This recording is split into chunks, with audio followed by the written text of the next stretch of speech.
Time signals or no? Can I just get one at 9 minutes? 9 minutes? No problem. All right. Time will begin on my first word.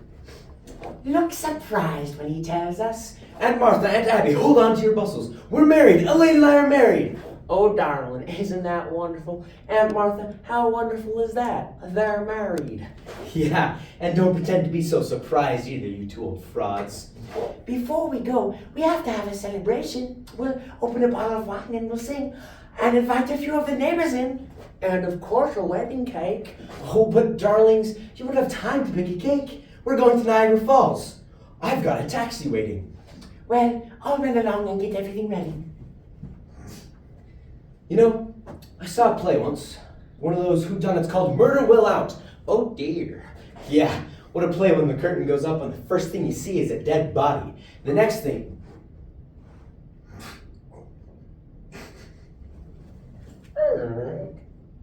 Hey, mister.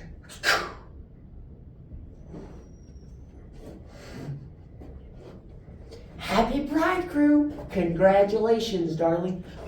Never mind that now. Look, Aunt Martha, Aunt Abby. You know how we planned on sending Teddy to that sanitarium in Happydale?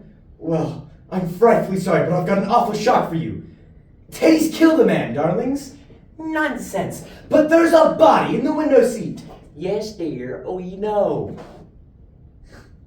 You know? Yes, dear. But it has nothing to do with Teddy. But what's he doing in here? What's his name? He's Mr. Hoskins, Adam Hoskins. That's all we really know about him, except that he's a Methodist. Oh, he's a Methodist. Isn't that nice? Now, Mortimer, you just forget about it. Forget you ever saw the gentleman. Forget? Look, my dear Aunt Martha, can't I make you realize? No. I am so sorry. That's all you know? But what's he doing in here? What happened to him? He died. Yes, my dear Aunt Martha, how did he die? Oh, Mortimer, don't be so inquisitive. The gentleman died because he drank some wine with poison in it. But how did the poison get into the wine? Well, we put it in the wine because it's less noticeable. If it's in tea, it has a distinct odor. You mean you put it into the wine? Yes, dear. And I put Mr. Hoskins in the window seat because Reverend Harper was coming. You mean you knew what you had done? And you didn't want Reverend Harper to see the body? Well, not at tea. That wouldn't have been very nice. Oh,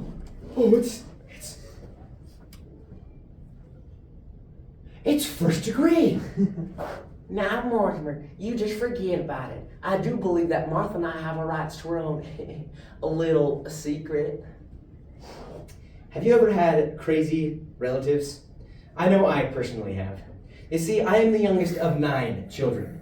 My father is one of 11, and my mother is one of 12. You can imagine how crazy our family reunions get.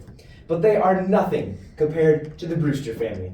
You see, Uncle Teddy is completely insane. He believes he is Theodore Roosevelt.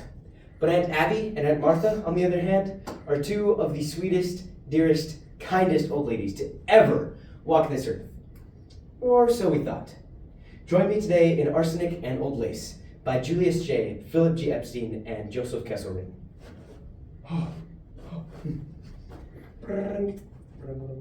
Hello, operator? Can you hear my voice? You can?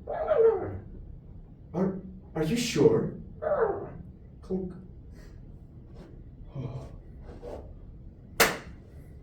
Oh!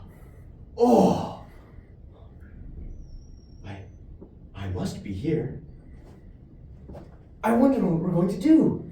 We're going to celebrate, of course. Celebrate? There's a body in the window seat. Yes, dear, Mr. Hoskins. Oh, I know what his name is. I just want to know what we're going to do. We can't turn you into the police. Of course not, dear. You should just forget about it.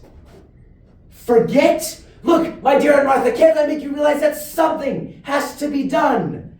Now, Mortimer, you behave. You're too old to be flying off the handle like this. But Mr. Hoskins!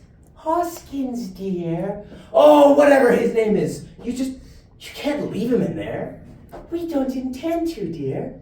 No, Teddy's down in the cellar, digging the lock. You mean you're going to bury Mr. Hoskins in the cellar?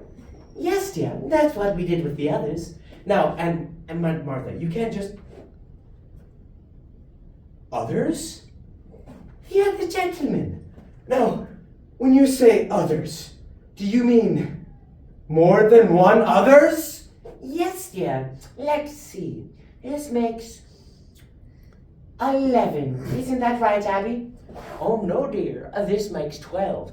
Because I recall when Mr. Hoskins first came in, it occurred to me that he would make an even dozen. Well, I guess she's right. Abby usually is. I get them mixed up sometimes. Makes it 12. Well, 12. 12? Yes, dear. Abby thinks we should count the first one. Now, just listen, darlings. Now tell me, who was the first one? He was Mr. Midgley. He was a Baptist. We felt so sorry for him. All his kith and kin were dead. And when his heart attack came and he sat there dead in that chair looking so peaceful, remember that, Martha? Right then and there we made up our minds that if we could help other lonely old gentlemen to find that same peace, we would. Why, you poor thing. You mean he dropped dead right in this very chair? Oh. Oh! Yes, dear. And then Teddy came up from digging in Panama and thought that he was yellow fever victim. And that meant he had to be buried immediately. So? So we all took him down to Panama, put him in the lock, and gave him a decent Christian burial. You see, that's why we told you not to worry about it, because Martha and I know just what's to be done. But now, look, darlings, all 12 of them didn't just walk in here and drop dead. Of course not, dear. You see, for a gallon of elderberry wine, I take a teaspoon of arsenic, add half a teaspoon of strychnine, and just a pinch of cyanide. Should have quite the kick. Yes, as a matter of fact, one of our gentlemen found time to say,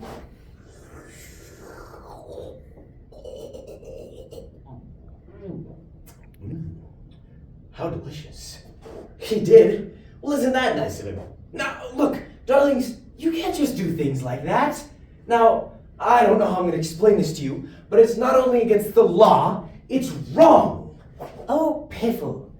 It's not a nice thing to do. People wouldn't understand. Now, what I mean is, this is developing into a very bad habit. Now, I've got to run, but before I go, I want you to promise me something. Well, we have to know what it is first. What is it you want us to do? Don't do anything! I mean, don't do anything. Don't let anyone in the house and leave Mr. Who sit right where he is.